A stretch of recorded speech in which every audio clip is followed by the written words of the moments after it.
Greetings, everyone. Hope you're doing well. Dr. Faisal Sami here, and I want to welcome you to this little short presentation I have on how to start an independent teleradiology career, and just a little introduction to this interactive webinar that we're going to have, which is not now. This is just the video introducing the webinar and how to get into it. So we're going to dive right into it.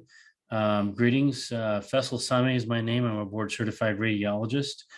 And right now I have a pretty successful career as an independent teleradiologist with my own firm, Chicago Telerad. You may have seen some of my videos, articles, and so forth on LinkedIn with many more to come, actually. I have a staff of employees who help me run my business, as well as several teleradiologists who work for me right now. And overall, I'm very happy with my practice and career in teleradiology. I can work when I want, work with whom I want, where I want, and pretty much write my own ticket, work as much as or as little as I want. And I have an independent, small boutique teleradiology firm. I don't have a teleradiology job, and I'm not a big box company with like a massive payroll or anything like that. I've just designed my firm to be unique to me and small, manageable, and yet independent. And that's the key here. So it didn't start out that way for me. However, the road was a bumpy one. Like most radiologists, I started out in the hospital reading cases on site and doing basic interventional procedures like many of us have done and continue to do. But I knew that early on, the hospital practice was not for me.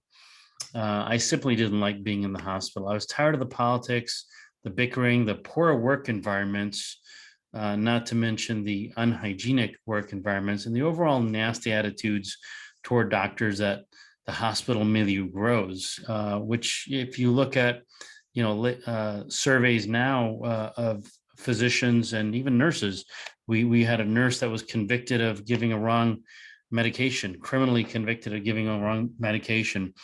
Society's attitude toward physicians and healthcare is just abysmal, I think. And it's difficult to work in the hospital. So for me, that was not the practice setting that I chose to work in. So the question is, are you tired of the hospital? Are you a radiologist who's done their time in the hospital, and are you considering teleradiology? So my early days of fellowship, I pretty much accidentally discovered that I could moonlight as a teleradiologist for a significant sum of money. I pretty much fell into this, and I detailed this in an article I wrote on LinkedIn and also in a video that I did. More about that in other areas, but suffice it to say that Telerad was purely an accident in my fellowship year 2002 to 2003. Many radiologists discouraged me from teleradiology at the time. They said, "Oh, this is just a fad. Real radiology gets practiced in the hospital." And in fact, several told me that teleradiology was just basically a scam and probably illegal. I'll never forget one night when a radiologist was telling me that reading images over the internet was just a scam and is illegal and would never pass muster with state laws and blah, blah, blah. Again, this was 2003 and different era back then. So have you been discouraged from teleradiology by your on-site colleagues? Have people derided you for wanting to kind of quote unquote take the easy way out? Well, let me tell you, teleradiology is not the easy way out. You'll probably work a lot harder. You'll make more, but work a lot harder and as an independent teleradiologist than if you just had a job at a hospital or a job as a teleradiologist. So I want to give you two thoughts to ponder at this point. Two ideas. One is dependent teleradiology, and the second is independent teleradiology. What do these terms mean to you? I'll give you my definitions, and this will kind of form the basis upon which we're going to talk about an independent teleradiology career. Dependent teleradiology equals one umbilical cord. You've got one source of income, whether it's a big box company or a practice that you're devoted to.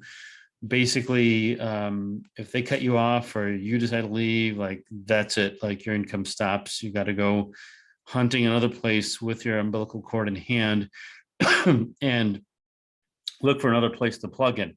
This is the traditional model. This is what everybody kind of thinks is the only way to do things. However, independent teleradiology is multiple umbilical cords. This you can do as a teleradiologist, as an independent teleradiologist, when you learn to master systems, software, hardware, people, processes, those sorts of things. And you can actually have multiple teleradiology contracts. Now think about it, the big box companies, they just don't assign one radiologist to one hospital. They have multiple hospitals and they'll assign one radiologist to cross cover multiple hospitals, right? They're pretty much the independent company that's leveraging the radiologist talents in multiple locations at once. So is it possible for you to do the same thing? Absolutely, yes, as an independent teleradiologist. So for a moment, think about multiple streams of income. I know it's a cliched phrase, but it's applicable here in teleradiology. As a teleradiologist, you're able to, or better yet, it is your obligation to secure your income such that you are not dependent on any one source of income. This is truly my belief and my practice. And, we have multiple clients. We respect all of our clients. But from time to time, things don't work out for one reason or the other. And if we need to fire a client, we haven't had to fire a client yet, but we've parted ways with a few clients amicably. But if push ever came to shove, I'm comfortable sleeping at night that I could always fire a client anytime I wanted to, if it came to that. Not so if I was a dependent teleradiologist. I'd have to really think about that one a lot. Like, what am I giving up? Security, safety, all that stuff. Do I have another job lined up? I don't think that way as an independent teleradiologist. So more about that actually in the webinar when we talk about that. So independent teleradiology requires many things to make happen. Above everything is mindset. So just thinking about something in a new and novel way can bring about significant changes and efficiencies. There's a whole host of other things such as systems, software, hardware, personnel, licensing, credentialing, malpractice, arranging radiologist coverage schedules, accountability among radiologists, blah, blah, blah. I could go on, but it's kind of like running your own small little group if you have an independent practice, meaning one is, are you yourself independent? And two, are you able to duplicate your independence and have other radiologists working for you? And that's another big part of being an independent teleradiologist. So there's many ways to learn about it. You go about the internet, you could read about it, you can, go to multiple places. There's all kinds of information everywhere. Or you could join us for a fun, free, and informal interactive webinar on how to start a career in independent teleradiology. So here's some of the things that you're going to learn. What is independent teleradiology? Is independent teleradiology right for you? It's not right for everybody. If you're not entrepreneurially minded, and what I mean by entrepreneurially minded is not just somebody who wants to make lots of money and do very little work. That's not the mindset of an entrepreneur. An entrepreneur's mindset is doing whatever it takes to get the job done and providing lots of value and exchanging value for money. So a very different mindset than the employee who's exchanging dollars for hours, right? So it's a mindset, it's an attitude, it's well worth the rewards if you're willing to put in the work. So if you're interested in independent teleradiology, how do you get started in it? These are the things we're going to cover on this webinar. This and much, much more. I invite you to go ahead and enter your name, email address, and phone number below to get on our email list.